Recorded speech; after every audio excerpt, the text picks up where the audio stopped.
ఎన్నికల్లో వచ్చినప్పుడు ఎన్నికల మేనిఫెస్టోలో కానీ ఎన్నికల వాగ్దానంలో కానీ ఆర్టీసీ ఛార్జీలు పెంచం అని చాలా స్పష్టంగా హామీ ఇచ్చినటువంటి ప్రభుత్వం వాళ్ళు ఎందుకు పెంచుతున్నారో అర్థం కావటం లేదు.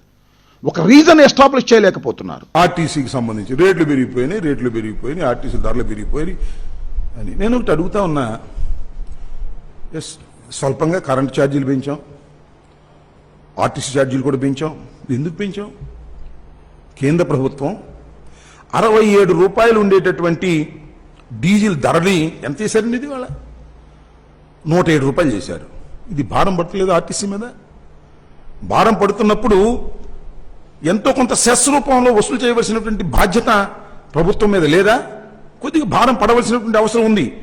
కాబట్టి దానికి తగ్గట్టుగానే మేము వేస్తుంటే ఏదో ఆర్టీసీ ఛార్జీలు పెరిగిపోతున్నాయి, లూటీ చేసేస్తున్నారు, ప్రజలు జేబులు చిల్లులు పెట్టేస్తున్నారు అనేటువంటి మాటలు రాసి ఏదో చంద్రబాబు నాయుడు గారికి లాభం చేయాలనేటువంటి ప్రయత్నం చేస్తున్నారు. ఎన్నికల్లో వచ్చినప్పుడు ఎన్నికల మేనిఫెస్టోలో కానీ ఎన్నికల వాగ్దానంలో కానీ ఆర్టీసీ ఛార్జీలు పెంచం అని చాలా స్పష్టంగా హామీ ఇచ్చినటువంటి ప్రభుత్వం వాళ్ళు ఎందుకు పెంచుతున్నారో అర్థం కావటం లేదు.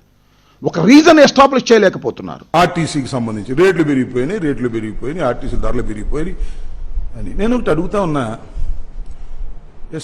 స్వల్పంగా కరెంట్ ఛార్జీలు పెంచాం, ఆర్టీసీ ఛార్జీలు కూడా పెంచాం. ఎందుకు పెంచాం? కేంద్ర ప్రభుత్వం 67 రూపాయలు ఉండేటటువంటి డీజిల్ ధరని ఎంత చేశారండి? ఇది వాళ్ళ 107 రూపాయలు చేశారు. ఇది భారం పడతలేదు ఆర్టీసీ మీద? భారం పడుతున్నప్పుడు ఎంతో కొంత సెస్ రూపంలో వసూలు చేయవలసినటువంటి బాధ్యత ప్రభుత్వం మీద లేదా? కొద్దిగా భారం పడవలసినటువంటి అవసరం ఉంది.